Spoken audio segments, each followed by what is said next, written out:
time for Greg Bishop and the Council Roundup.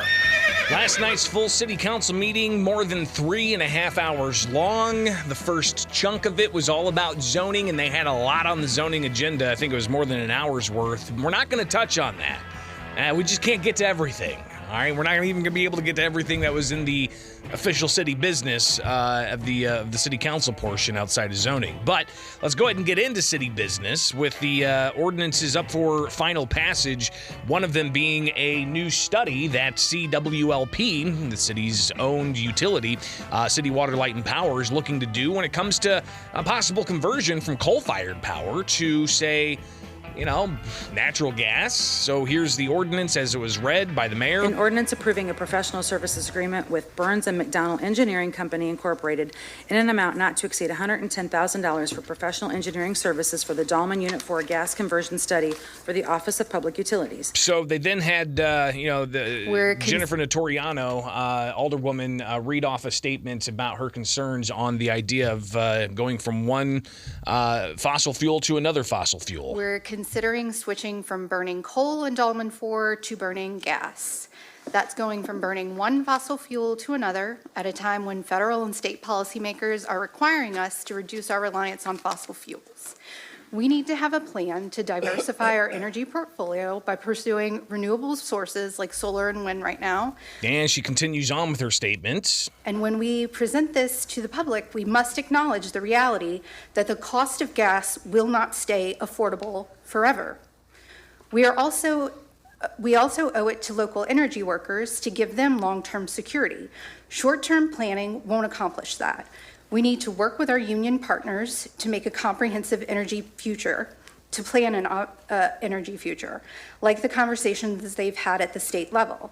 So let's be clear, I'm always going to be behind our union workers, and I'm always going to support innovation and new ideas in Springfield, but this isn't the long-term plan that we need. Thank you. Alderwoman Conley sounding off, talking about her sentiments on clean environment and moving forward with CWLP, but this is just a study. We do need information, and I think that this is, fractionally speaking, compared to the budget that CWLP has, this is a small portion of their budget. It's a very insignificant amount relative to the larger budget, and I think we should have better information. I can't disagree with that concept. But I would like to see that the city begins as a more proactive outreach to encourage residential solar, larger solar installations at our local businesses and within our residences. Those costs are feasible, are reasonable with all of the subsidies that are available to people right now. I'd certainly like to see CWLP become a more active partner in promoting that sort of renewable. So it's not maybe the utility itself making that large-scale investment right now, because at this point that might not be feasible for us. But for residences, we certainly can be pushing that and promoting the multitude of subsidies and supports that are available. So again, she has that idea of having more subsidies, which are tax dollars, going to more residential and business solar than just CWLP setting up solar fields and whatnot. Alderman Williams, he sounds off as well. I'm asking the department to look at all options and truly take their time and research all options. And I'll say ditto to the two previous speakers who stole all my thunder. So thank you, ladies, for helping. our best. So he just essentially reiterates what Conley and Notoriano have to say. Then you had citizens starting to address the committee, and there were a whole bunch of citizens. We're not going to get to all of them. Let's hear from the elected officials in this. And just as more citizens were getting ready to speak, Alderman Hanauer, he interrupted and said, "All right, let's go ahead and try to get some focus on what's really at hand here." Doug, can you come up real quick? Because I remember I read every word of that IRP, and I don't recall us saying that we were going to convert Unit 4 to gas in 2022, because I would have raised holy heck about it. I don't recall that specifically being said. It's been a while since I've actually read the report in detail like that. But I know the study that we did last year was only with the boiler OEM. And then through that process, that's what kind of started us down this path, that we needed to have a more solid look across the whole unit, because the back end, like we call it, the environmental controls, we think that we can eliminate a lot of those with natural gas, and then we think there's cost savings there with that. So that's the other thing that we're having the company look at. So it's not just, it's basically looking at the cost of the things that we can eliminate from operation. Also looking at the boiler OEM's work as well. Burns McDonnell's done a lot of these conversions in the past. Well, they've done a few, so they're pretty experienced with it. So we're getting guidance with that, as well as environmental regulations as well, to look at that. So they're taking a holistic look at this. So again, the study, $100,000 to evaluate all of this, and the idea is also upon the closing of coal-fired power plants. If you recall, Governor J.B. Pritzker, he passed legislation that would essentially close coal-fired power plants by, I think, 2045 or 2040, and how that's all playing into the municipally owned coal-fired power plants. So Hanauer had questions about that and the debt that previous city councils went into to build Dahlman 4, the newest coal-fired generator for CWLP. Goes to 2040. So we'll have, if we shut it down in 2030, we're still going to have $100 million in debt service on that. Correct. And again, replacing it with renewables directly like that, it's not a one-for-one. Right. For reliability purposes, and the value of capacity out of renewables is very, very low. So you have to replace it with, maybe 4 or 5 times the number at least. Right. That doesn't guarantee reliability, but as far as capacity goes. Right. And the reason why I bring this up, Mayor, is that people have to understand, we shut that unit down, we've still got debt service. That means we got the ratepayers are going to get charged for that unit, whether we use it or not. And plus we go to the grid, which is, we don't know, we can't guarantee what the rate's going to be every month. So people that have level payment, that may be an option we can't afford, because one month you could have $35 rates, and another month you could have $235 rates. So again, Hanauer raising concern with how this is all going to play out, especially with the prospect of closing the coal-fired power plants in just, 7, 8, 10 years or so, and still having to owe on the debt service for that. It's a conundrum, no question about it. Stay tuned, more coming up on this with the Council Roundup on WMA1. Well, we're in the middle of the Council Roundup, where it was more than 3.5 hours long. Aldermen discussing a variety of things, including a study to evaluate what next steps CWLP could take to move from being a coal-fired power plant to possibly a natural gas-powered fire plant. National gas-fired power plant. I'll get it right, I promise. But you had Doug Brown, the chief engineer, speaking to aldermen about various things, and then you had Alderman Donnellan. He laid out what this really is about in his perspective on why they should move forward with this. I want to be very clear here. If the ordinance tonight was to be requesting funding or approval for converting to natural gas, I would be a no vote. And it would be a no vote because I don't have the information. I don't know if it's feasible. I don't know how much it would cost. I don't know the environmental considerations. I don't know. But if we do this and we hire a professional firm to look into this issue, then the goal, obviously, is for us to have the knowledge and then evaluate and make a decision to see if it's even possible. So again, he says that this really is about making sure that they have all the information they need to make the right choice moving forward. Doug Brown, CWLP chief engineer, sounding off again on what all this means.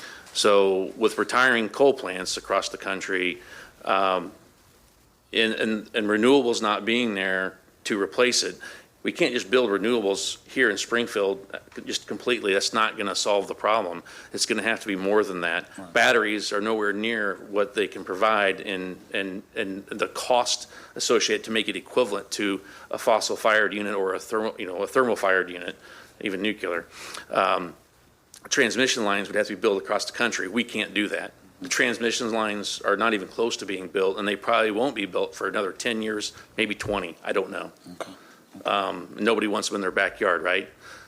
So that's kind of the part of the problem, I think, across the country for that. And the sheer cost of the transmission lines as well is probably another factor in that, and how slow they're going. So again, the idea and the questions raised here, clearly it's not something that's going to go away anytime soon. And you had Alderman Redpath offer up a question about what's going on with the status of alternative energy as it is right now. How much renewables we're using now? Well, it varies a little bit because the wind contracts fell off. Thank God. And then, right. And then this is expensive. We do have a small solar project, that we actually subscribe to, and it's only like 66% range, subscribe to. And the other thing that we just did in the spring is we actually bought wind capacity with a 6-year deal from a wind farm that's up by Lincoln. So a little bit of a status of where we're at with the various renewable energy resources that the city currently is engaged in. But then you had a series of other speakers talking about the environmental concerns and the health concerns of coal-fired and then transferring to another fossil fuel, they say. And there needs to be investigation, one speaker said, into algae and hemp and biofuels like soy and things like that. Is that a trusted, is algae, I don't even know how that works into creating energy on a whole-scale level like CWLP does with the high loads of energy they get with coal-fired power plants. But others sounding off, including Alderman Williams. He talked about the incentives. So you have heard of no incentive that will help? What I'm telling you is that those incentives that they're consuming, and again, that's on the PPA basis, if we were to own and operate, and I've seen some prices from local vendors just recently that actually it's still pretty high. And then the 50% tax credit we could apply for as a credit, and over the life of the credits, and I believe it's for 12 years, that they would, we'd qualify for. But again, those prices are up there. It's not a cheap process for that. So, it's getting to renewables not going to be cost efficient, especially in the short term. Will it change in the long term if there's some kind of huge breakthrough of these new alternative energy sources? Is this going to be something that will ultimately allow for lower costs down the line? What do you do about reliability concerns? So that's obviously something that's still very much in consideration for the overall landscape of city water, light, and power. But how did the vote turn out? You've got ultimately here the names and of those who voted for and against. Here's Mayor Busher calling out the vote. And the motion passes with 7 voting yes, 2 voting no, and 1 voting present. So taking a look at the board, you've got Alderman Gregory voting present, Alderman Williams voting no, and Alderwoman Notoriano voting no. Everybody else voted yes. That's where we're at with that particular ordinance. Coming back, some other things in city business to tackle. Stay tuned. It is the Council Roundup on WMAY. All right, back with the Council Roundup from last night's nearly 3.5 hour meet. I think it was 3 hours and 40 minutes long. But regardless, breaking down what happened at last night's meeting, including the new library director set to take on the role. And this is Gwendolyn Harrison. She is appointed by Mayor Misty Busher, and she lays out, we shouldn't call her Gwendolyn. Here she is. Please call me Gwen. you call me Gwendolyn, I'm going to think I'm in trouble. And I am the candidate before you for Lincoln Library Director. I am so excited for this opportunity to serve first and foremost the team at Lincoln Library. Without this team of dedicated individuals serving the informational and recreational needs of this community, the library would not exist. It is my desire to provide leadership and full support as we work together to make Lincoln Library a place of destination. There are a lot of tools already available in the library administration structure that will be asked to dig deep and help continue to create a library that makes the community exciting and a safe place with the provision of books and electronic resources, activities, including the CoLab, the Makerspace, and serve as a host site for community meetings. So again, a lot of different stakeholders involved. Gwen said that she's going to work with all of them. She's got lifetime experience working with libraries, a master's in library science, and definitely qualified to take on that job. Alderwoman Lakeisha Purchase wanted to make sure that there was recognition for the interim library director. I'm excited. All right. I just want to welcome you. Thank you for taking this. And I just want to give a round of applause for Catherine Harris. Yes.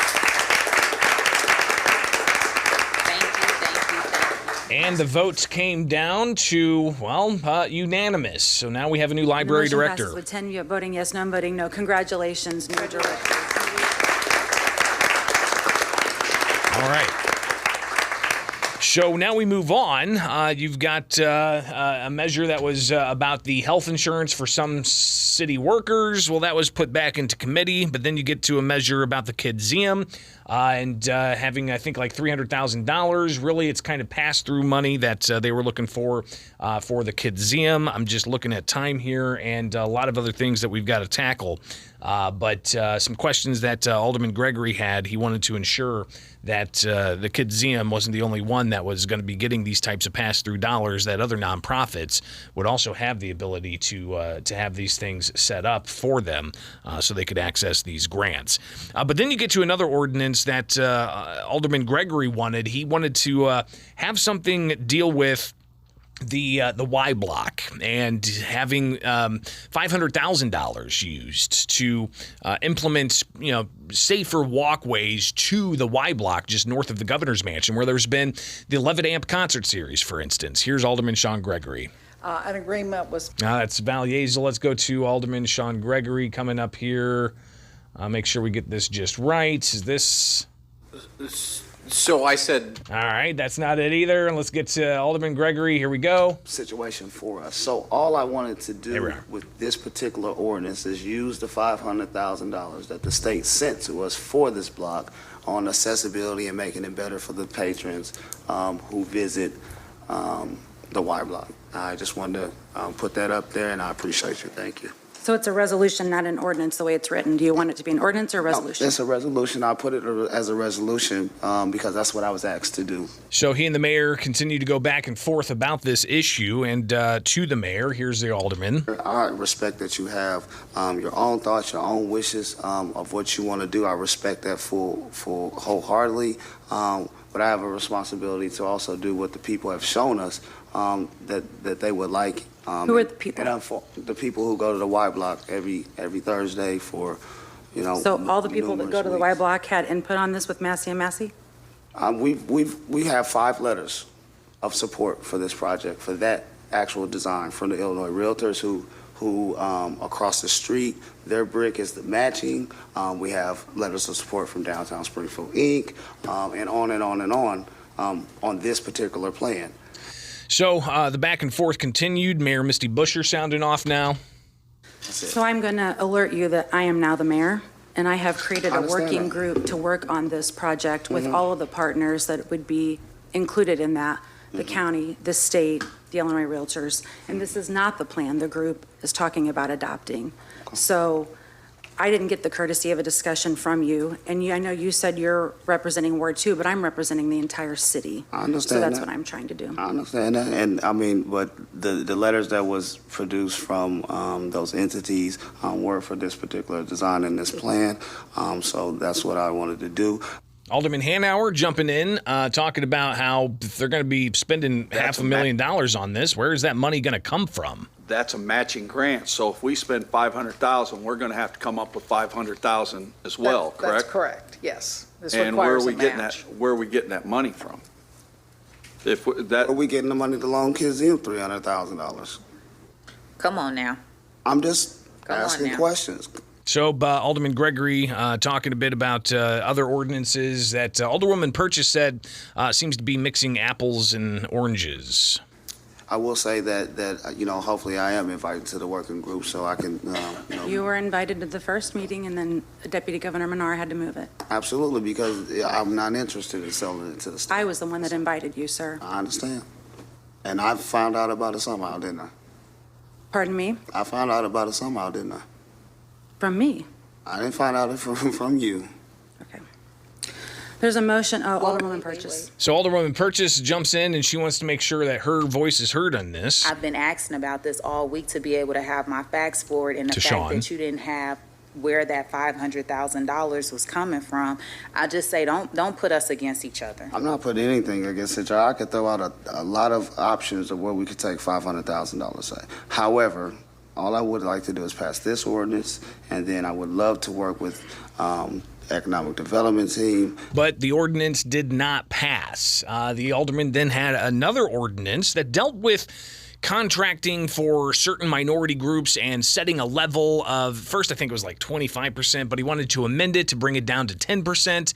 But there was pushback from the Busher administration. Here's how that played out. So Director Posey and Purchasing Agent Lesko, if you'd like to come up. So the various officials with city government speak. The directors are coming up because this particular ordinance takes some very serious work out of the Office of Community Relations' hands, which is extremely unfair to Mr. Posey. So that's why they're up here. And Mr. Posey, he gets up to address the ordinance in particular. The 10% is an arbitrary number. The current code is written that the Community Relations Commission, which is 11 people appointed through this council, and I think approved through this council, they set the goals. So you've got more? Mr. Posey, do you want to say anything? Yes, my biggest issue with this is that the language that's been proposed here specifically takes away the ability for the Community Relations Committee to set the percentage. So you had Posey speak after Lesko. Biggest More issue from Posey. is that I was not informed about any of this Neither was I, sir. at all, and neither was Clerk Lesko. So it just seems unfair that power is being taken away from my office, from me, and more importantly, from the commissioners who have been appointed without any discussion, any type of consideration for what I do or my position. It just seems like it comes off as if I'm unnecessary. So again, the questions of removing power from certain Pulling offices. out the air. We've been working on this, trying to get things done, talking about minority hiring, talking about the minority contracts. Because guess where we are right now? Big fat zero. No. So it's not working in that office. Well, with all due respect, sir. How many minority contractors do you know off the top of your head right now? Alderman Gregory, keep your voice down. No, that's fine. You can bang that thing I all actually day have a long. list with me of 35. Okay. And multiple who I've spoken to. Okay. Are And they registered? On top of that, yes, they are. Okay. With the city of Springfield. According to the ordinance, yes. How? We don't have one. How? We don't have a minority It's written business. into language, sir. I can actually hand you a copy of it if you would like it. Alderman Gregory, could you please give respect to the director? So again, a little bit of contention there. Continuing on. Appreciate it. I also don't understand how you didn't realize that this was in my department when I am the director of community relations and everything that was Because we shaken are out. stinking up the joint. Alderman Gregory, And now, keep your voice down or I'll have you specific escorted out. to the director of community relations, Never mind. the I office see of what this community is about. relations, and the community relations commission. So I fail to see how you did not realize that that affected me or my office. What is the big deal? The big deal is that power is being taken away. Power?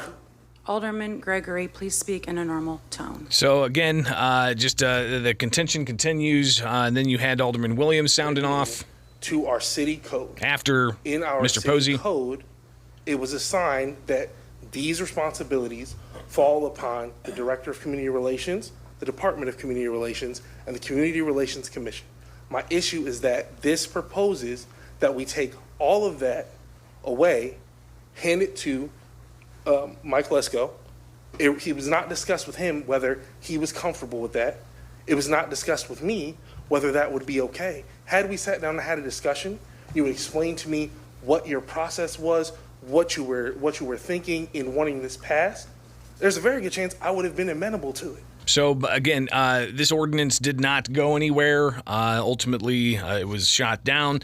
They had other measures that were brought forward from Alderman Gregory that dealt with grant dollars for various organizations, but you had the mayor read off a letter from the state saying that if they change the grant proposal, they got to essentially change the grant proposal, and that's going to take away money. So she suggested having this ordinance that Alderman Gregory had to give to a nonprofit as part of a $3 million grant that Gregory wanted to give to a nonprofit.